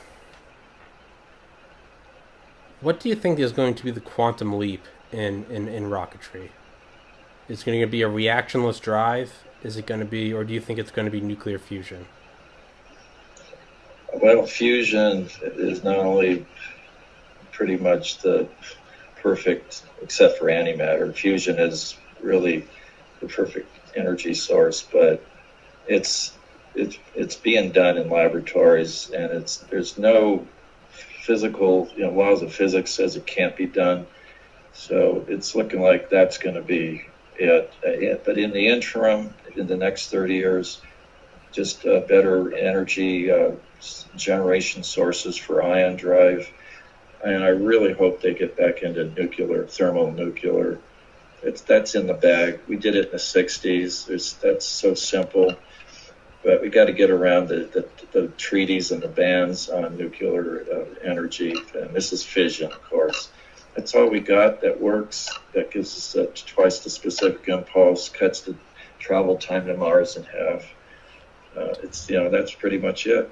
Now there's maybe if these UFOs, the Tesla UFOs exist, if the UFOs that Bob Lazar talked about, whether they're terrestrial or extraterrestrial, if they have this gravity drive, then this is all moot. They're already going places. We've already gone to Mars. I don't know. That's really, I don't even want to talk about that because I would be speculating, and I don't like doing that. Talk about facts. We'll save that for our next episode. Now, oh fuck, I forgot what I was going to say. It was right on the tip of my tongue. Have a little notepad in front of you and just jot down like one word that will be a buzzword that'll. Project Orion. Project Orion. Right. Is the only reason we're not doing that because of nuclear treaties? That's part of it, but it's also a one-way trip, and we're I don't think ready to go to a star system. Oh, I was talking about using that for just for Mars, just to really want to get there quick. I don't think it's practical for interplanetary travel. That's strictly interstellar travel. Okay. Well, I could be wrong. Maybe they have a mini Orion drive, but you have to brake, so you can only go to 50% and then theoretical speed. Yeah, you got to turn around and you brake for the rest of the trip. That's true. I don't think I've heard of it being used for interplanetary, just interstellar. Now, what do you think about Project? Project is it Daedalus? Daedalus? Right, same thing. Interstellar. Yeah. Yeah, they wanted that to go up to 12% the speed of light. Yeah, you don't do that going to Mars. Yeah, that's You'll be true. there before you. I mean, You'll be there in a couple minutes. yeah, Yeah. or maybe an hour at 12% the speed of light. I wouldn't have time to turn it around and brake. That's why these things are all interstellar concepts. Now, do you think that, and this is something I've thought of recently, what if we made like a new Voyager? So both of the Voyagers are now past the heliopause, and they're in interstellar space now. How come we haven't made a Project Orion Voyager type thing just to do it? Because I feel like they could catch up and go farther. And now we're back to the test ban and the will to do something that has an ambiguous scientific goal. Just to do it is not justification to spend $1 trillion or 10 trillion or whatever and have multiple, countries, international contributions like the space station. Just so many factors. And when I go to Alpha Centauri is the closest star to us right now, 4 1/3 light years. It still would take a lifetime to get there, even with Daedalus or Orion drive. Well, I meant not even sending a person, just equipment, just. I know. And but still, why? There's nobody there at the receiving end. Yeah. You can have a camera, and then speed of light takes 4 years for the image to get to us. Yeah. And then what do we see? A planet, swing going by at the, 20% the speed of light. And, I don't know. Yeah, I think that's just the kid in me. That's just like, how come we're not making it? Send it farther, send it faster. Yeah. There's the justification just isn't there for all the things we just mentioned and probably other things. Yeah. And it's technical. It's still not a shoe-in. There's still a lot of things to be resolved. I don't know. It's just a lot there. But the test ban is the big thing. You got to get all the countries to agree to it. And trying to get international agreement on just about anything is, how difficult that is, even with things like trade. Yeah. It takes a decade just to get that. Now take a nuclear powered, like a nuclear powered rocket. Yeah, good luck. Good luck getting and ulterior motives. They think you're putting nukes up there. Once they're up there, then you'll eliminate your enemy. It's just distrust, and understandably to a degree. No, absolutely. Well, that's why JFK shut down, because they wanted to make an Orion battleship. They wanted to make an orbital nuclear battleship, and JFK shut that down. He said that's a terrible idea. And I mean, there's really no, you're right. If you can send a satellite up into space, or if you can put something big up into space, you can also bring it right back down, and that makes perfect sense. Why would anyone trust us? What the hell have we done to show that we're trustworthy? Oh, well, that's true, too. There's aspects of our government that detects its own people, and who can trust that? Yeah. I don't know if it's a left-hand, right-hand thing. It may be. And then there's, then they get into the conspiracies and the world cabals and Rothschilds, and then you really get into the ozone, and that's beyond the scope of this conversation and perhaps any future one. Yeah. I don't know. Yeah. I don't know, and that's not rocket-related. Yeah. But, it's not pretty anyway you dice it. There is forces there that aren't pretty. Yeah. Once again, when man's in charge, things go to hell in a handbasket. Yeah. Literally. Yeah. Yeah. We'll save that. We'll have an episode strictly dedicated to fringe theories and ideas.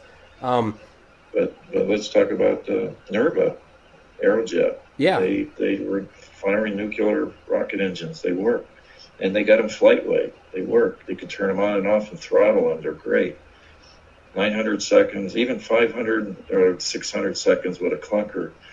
They're still 25% better ISP than the best chemical rocket with current technology or technology of the 60s. And we got a lot of swords we can beat back into plowshares, old nuclear weapons. We can use the fissile material into fuel. Yeah, I mean, we've got enough for 70,000 warheads. That's definitely enough to use for fuel. I think we should do thermal nuclear. Absolutely, I'm 100% for that.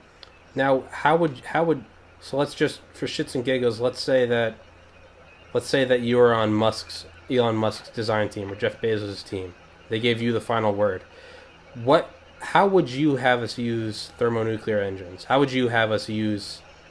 What would be in your mind? What would be the perfect way to use? What would we use to get to low Earth orbit, and then what would we use to get to Mars? I always tell people I'm a propulsion guy. What's what the designers that are funding it do with it? That's really their business.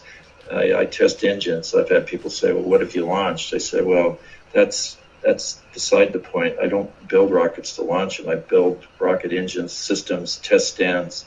I've built facilities for NASA, for Martin Marietta, General Dynamics, all those people, test stands. I'm excited to watch supersonic flow coming out of a rocket engine with the alternate compression expansion waves known as shock dynos. Yeah. That's the kind of stuff that excites me. Yeah. What you do with the propulsion device, that's their business. Okay. So I'm all for the Nerva propulsion system and what they do with it. That's their business. Okay. Now, if you don't mind explaining it to me, how does a nuclear? So is it just heating up the hydrogen and shooting it out? Simply put, yes. Hot hydrogen has a very high specific impulse just because of its very low molecular weight. That's something Goddard did not do in his equations, which is a mystery why he never factored in molecular weight in his equations. It's hard to believe he didn't know it, being a physicist, but possible. At any rate, lower the molecular weight, the higher the performance, and nothing's lower than H2 except monatomic hydrogen, which is H. But that has severe problems, both making it and containing it. So H2, just get it hot. In fact, one proposal of Sea Dragon is to have a dump-cooled thrust chamber on the second stage, where the hydrogen flows through the cooling jacket, and at the exit are little low-area ratial nozzles, and then the hydrogen is ejected at a fairly high velocity, being hot hydrogen. That's dump cooling. Don't burn it. Don't run it back into the engine because you'll actually lose performance because you increase the molecular weight from 2 to 18, which is the molecular weight of water. And it's even worse with CO2. Of course, that's with a hydrocarbon. But you don't want to burn to completion. You actually just, when you do use oxygen, hydrogen, you just burn it hot enough to heat it and eject it. So there's an optimal mixture ratio, and it's not stoichiometric. You do not want to burn stoichiometric with hydrogen or really with any propellant. You want some free hydrogen, and you get a higher performance because of the lower molecular weight. Now, would the limitations or would something that bars from Musk, so let's say he wanted to do a Nerva type engine, would he be legally allowed to get the fissile material he'd need? No. Yeah. He wouldn't have any more luck than you and me. Yeah. He'd be totally bound by the government and the Atomic Energy Commission. Yeah. AEC. Yeah. No, that'd be a brick wall. If he thought it was hard getting clearances from NASA to launch from the Cape, that's child's play compared to dealing with the AEC. Yeah. I don't think he's interested in that. Maybe he is and sees the red tape as not worth the effort, maybe even insurmountable. I don't know. But I do think the psychological factor is going to be something that might make him rethink that. Yeah. Because that 6 to 8 month coast time to Mars is, to me, prohibitive. I mean, there's just so many reasons why humans weren't designed for space flight. Yeah. From low gravity or no gravity to radiation to the psychological factor.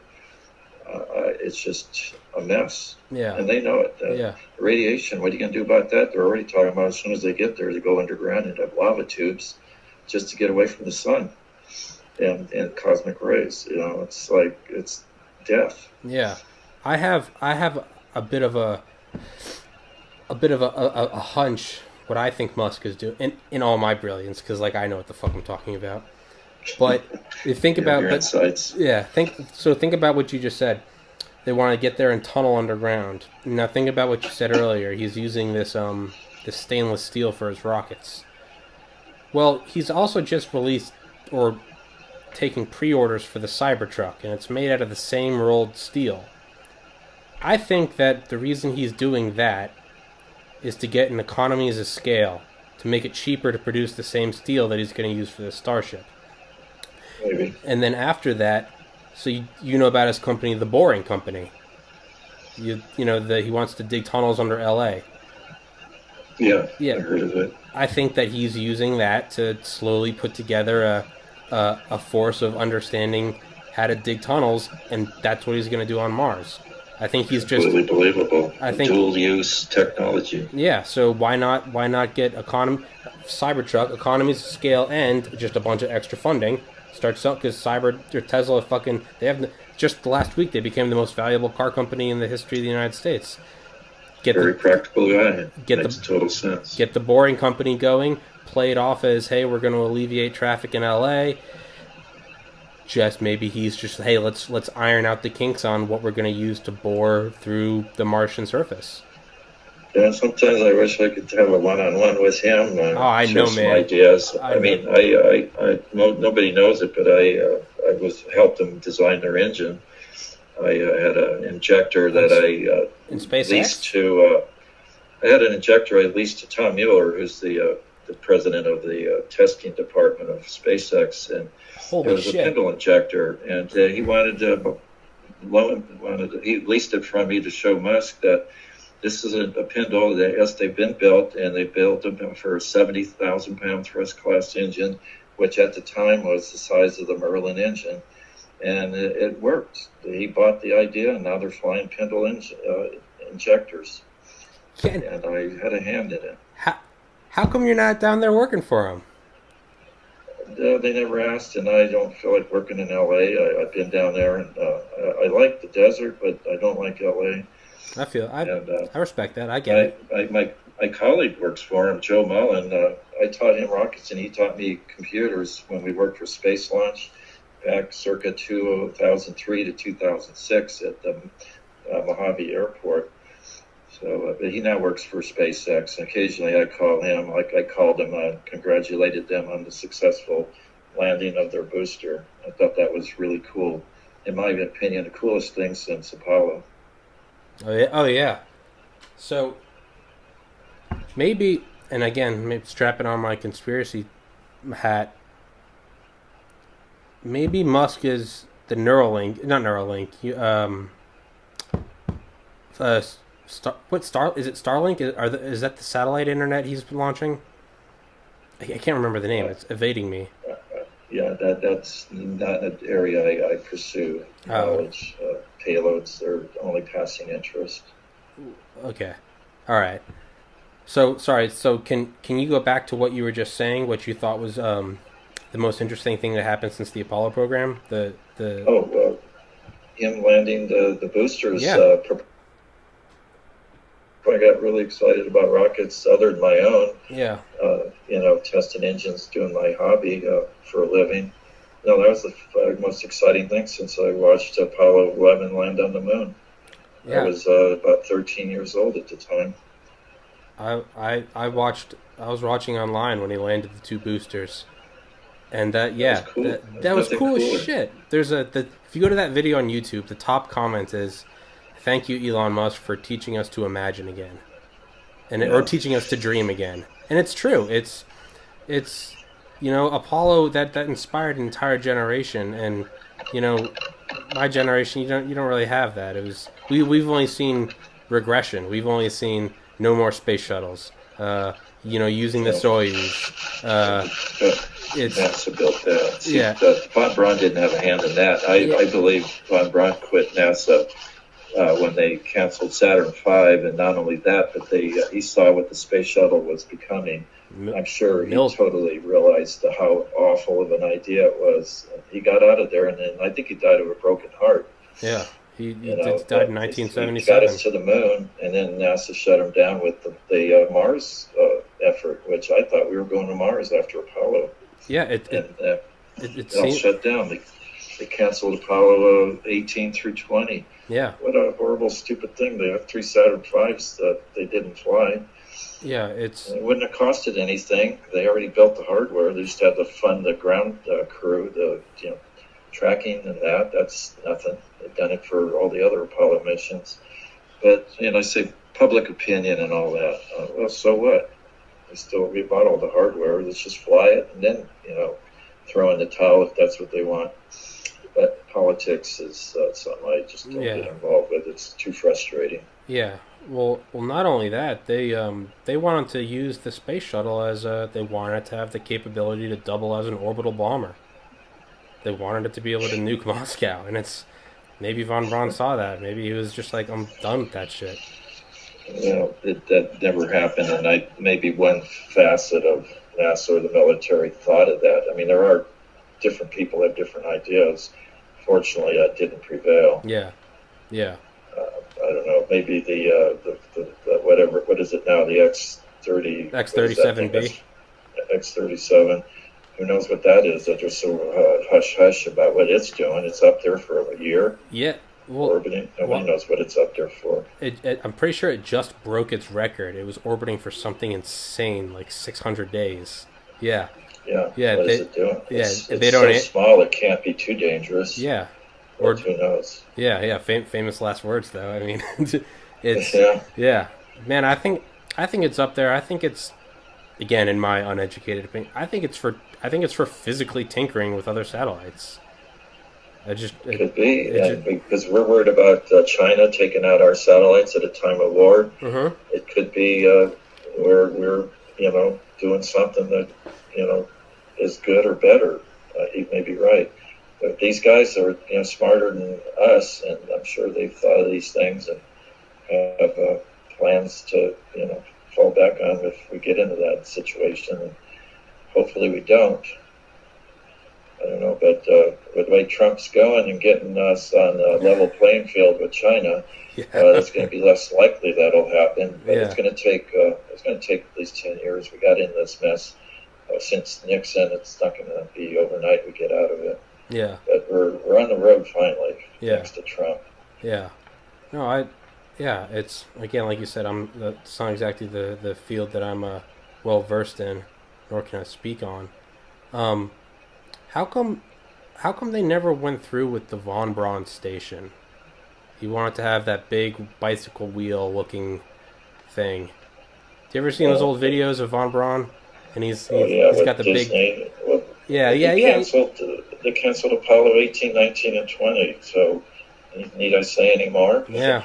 They put all their eggs in the space shuttle basket. There was no money or effort to do anything else, including a space station. Yeah. That was a horrible mistake. They didn't do anything about, even with the shuttle orbiting some sort of an artificial gravity vehicle to test if that's even a viable method to keep atrophy of muscle and bone tissue. They didn't. That's going to kill our astronauts. Just an atrophy of our bodies from zero G. Yeah. Is artificial gravity viable? Is Coriolis effect manageable, or will it make our astronauts sick? I don't know. We got to orbit these things and have a tether between two vehicles and increase the radius so the Coriolis effect gets minimized. These are things we need to do, and we have the technology now to do. We've had it, but they don't do that. They just have frogs and mice in orbit, and growing plants in orbit, and that's fine. But you got to do other things, that are going to lead to a Mars mission or any kind of extended mission in space, if humans are involved. Now, so I think we just need to have robot missions to the planets until we get these fundamental problems resolved. Yeah, but we got a good one going to Mars now, the Mars 2020. That one's got me excited, actually. That's what was the most recent one? What was the huge one? What was the one that's like the size of a Volkswagen? Well, that was the rovers. That one I think still works. Yeah. But they're going to have a rover now. It's even bigger, and it's a single one. It lands the same way propulsively on a tractor. Mm-hmm. And then they're going to land it right on the spot. They're actually going to have pinpoint landing accuracy with a pre-programmed map of the area they're going to land. It's a delta area, former delta area. That's if there's ever was life, this is the place that they'll find it, fossilized life. And that's kind of exciting because if there was or is life, they'll find it there. Though the caveat, and this is a big one, is I think the life they find there is going to be from Earth. Yeah. Just as we find meteors from Mars, they're going to have meteors from Earth, and they're going to have microbes on them. So who's to say this isn't contamination? Earth life? Yeah. I think the whole solar system has got Earth life contaminating it. Yeah, I mean, how do they know? You're right. Why? Yeah, why not? Can they tell with DNA if it's from the Earth? I'm not sure. Well, it's beyond my brain. I was gonna say I should be able to answer that, but I don't think I can. We'd have certain amino acids. I wonder if they get all excited. They find life. Well, we found life extraterrestrial, and then someone's going to put a fly in the ointment and say, "Well, how do we know it didn't come from the Earth?" And talking about popping the bubble. Well, yeah, how do we know? That's true. I think it would have to be a completely different genetic material. It'd have to be something other than a double helix, or it'd have to be something other than adenine, cytosine, guanine, and thymine, the amino acid bases. Right, and it could be fundamentally this is the only way life can exist. That's what I was going to say. Is maybe it's a universal constant. It has to be a double helix. It has to be these chemicals. Maybe it's just maybe it's as universal as math or physics. But that would be certainly the first step is do a genetics on it and see if it is a double. If it isn't, then that would be a strong argument that it's extraterrestrial. Yeah. But I don't know. We got to first get there, and this year Mars is at opposition later this year, so we're closest to it. There's going to be a ton of launches. So, pardon? I saw that the other day that the Mars window is open, so there's going to be a lot of launches this year. Oh yeah, that's this time to do it. Yeah. So that's why we're doing the Mars 2020 mission. It may have already been launched. I'm not sure. It takes 6 or 8 months to get there, and Mars is in opposition. I think October of this year. So that's about right. They launch it in the next few months. It'll get there, and then they may see microbial life. Now, again, there's probably an obvious answer because we're not doing it, but because this isn't my area of expertise or even basic understanding, I'm going to bring it up anyway. How come? So, if we're going to plan on letting the International Space Station eventually fall back into the ocean when it's defunct, and we're planning on building the LOP-G space station, if the ISS is already up there and it's already the most expensive vehicle ever created, $150 billion, how come we don't just put some rockets on it and shoot that thing to Mars? Well, it's too heavy, too big, and there's modules that probably aren't even necessary for anything. I think it's actually obsolete, too. They're talking about deorbiting it in the next 10 years. But I don't know. I'm not a fan of the space station, actually, and I don't call it the ISS. I think that's redundant. There's only one space station, so why call it International Space? It's the space station. End of story. And we orbited the first space station, Skylab. And the Russians did Mir, and then so on and so forth. Yeah. Let's call it what it is. Yeah. At any rate, I think it's just it's a hodgepodge. If they had kept the Saturn V in production, they could have launched that thing in a couple of launches instead of dozens of shuttle and other missions. That was another peeve of mine. Or just getting rid of the Saturn V when they could have launched that thing in a few. Or use the Sea Dragon, throw that thing up in one go. Well, yeah, but that didn't happen. Yeah. But if Sea Dragon would have launched the whole thing in one launch. Yeah. 1,000 tons. That's insane. That's 1,000 tons, not kilograms. Yeah, that's insane. And then the other thing, while I'm thinking of it, Bob's non-nuclear ICBM should be mentioned, important mention, because it's Bob's concept. It's a way of having an ICBM to kill the bad guy without nuclear weapons, and that's to use Sea Dragon with 1,000 tons of concrete, or actually he proposed iron, and drop that on your unfriendly neighbor. And the energy of the kinetic of a pound of iron or any mass at orbital velocity exceeds that of a pound of TNT. Holy shit. So if you drop 1,000 ton of anything on something, it creates a giant crater, and there's no underground bunker that could withstand it. That was his proposal. Nor radiation. It's zero radiation, no nuclear weapons, no fissile material, nothing, and it's totally legal. No bans, no treaties. Yeah, just big chunks of sheer force. Yeah, well, I was going to ask that earlier. I was going to ask if there would ever be a weaponized Sea Dragon, but you said you didn't work with or study weapons systems, so I didn't want to bring that up. But yeah, it was mentioned as a non-nuclear ICBM, so it is a valid question because it actually was conceived, and that was one of Bob's another one of his ideas. To use it as a kinetic strike.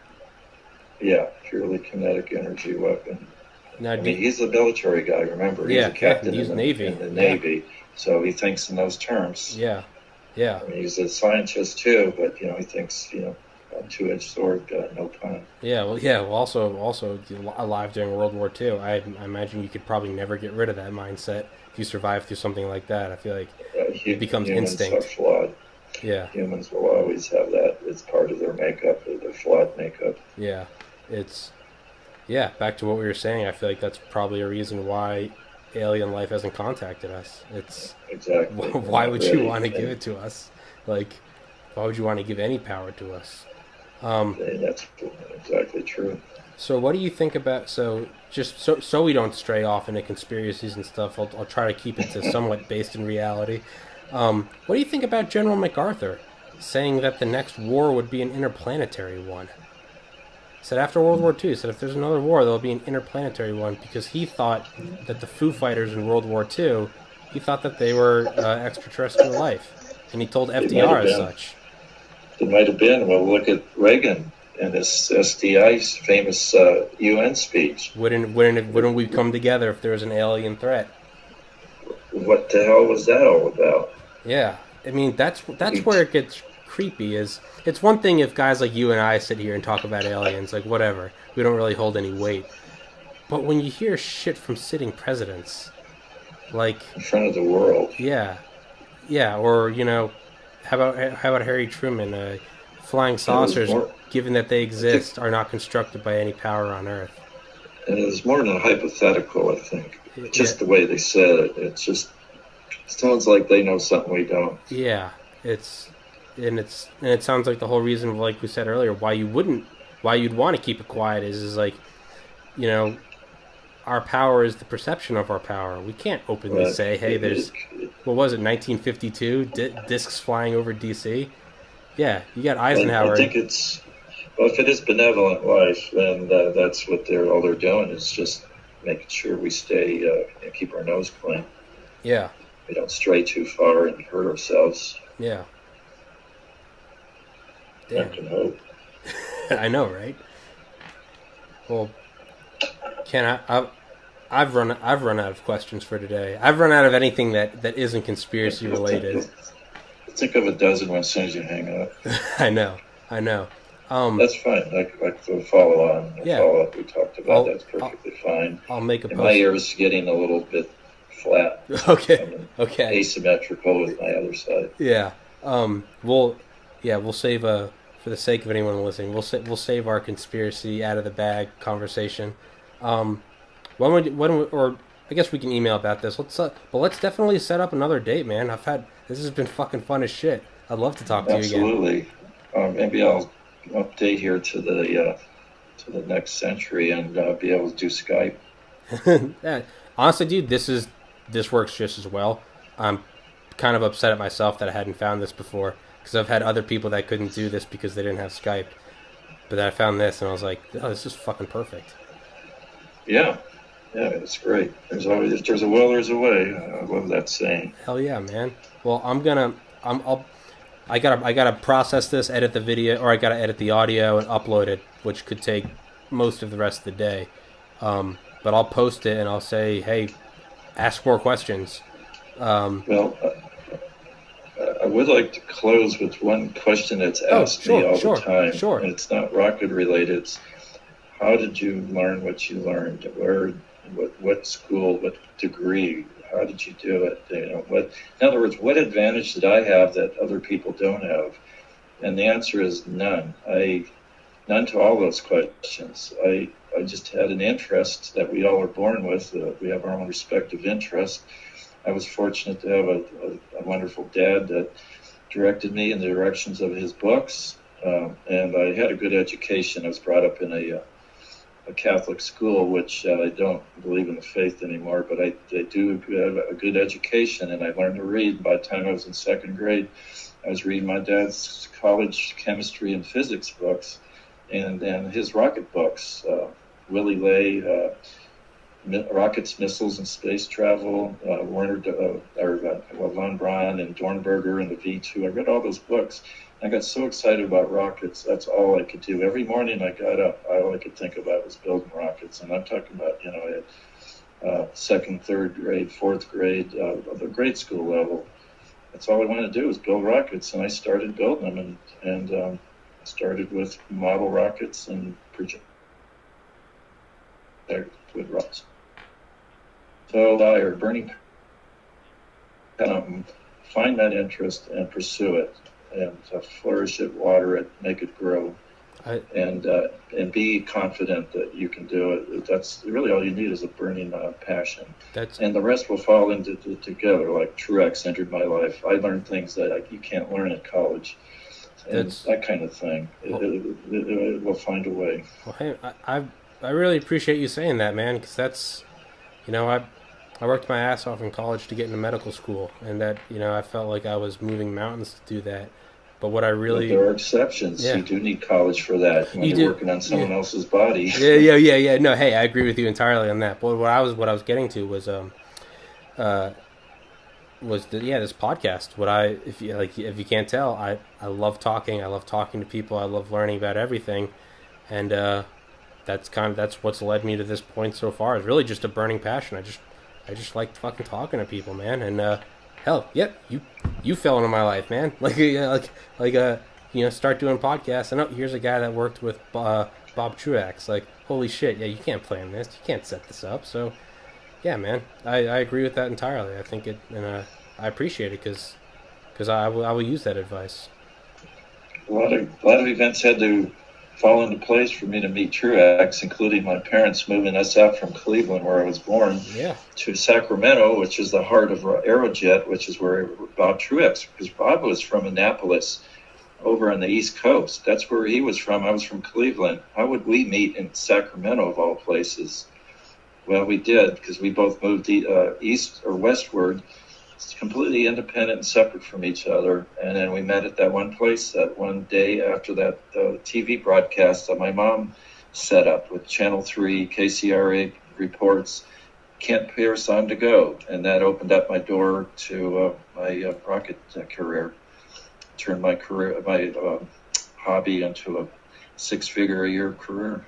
Hey, man, my dream is to turn this into need to earn enough for rent so I can move out. I'm not even gunning for six figures, man. I'm gunning for $200. So that comes with when you water your interest, you nurture your interest, and it'll start to grow, and it'll grow, and it'll go exponential, and it'll happen. You just have to have faith in yourself and faith into the higher power that made you possible and made everything possible that's here. I agree entirely. What were you going to say? You said earlier you went to Catholic school. I went to Catholic school from kindergarten through 12th grade. I don't follow the faith, but I definitely think there's something bigger out there. That's just my feeling. Question. That's just my feeling.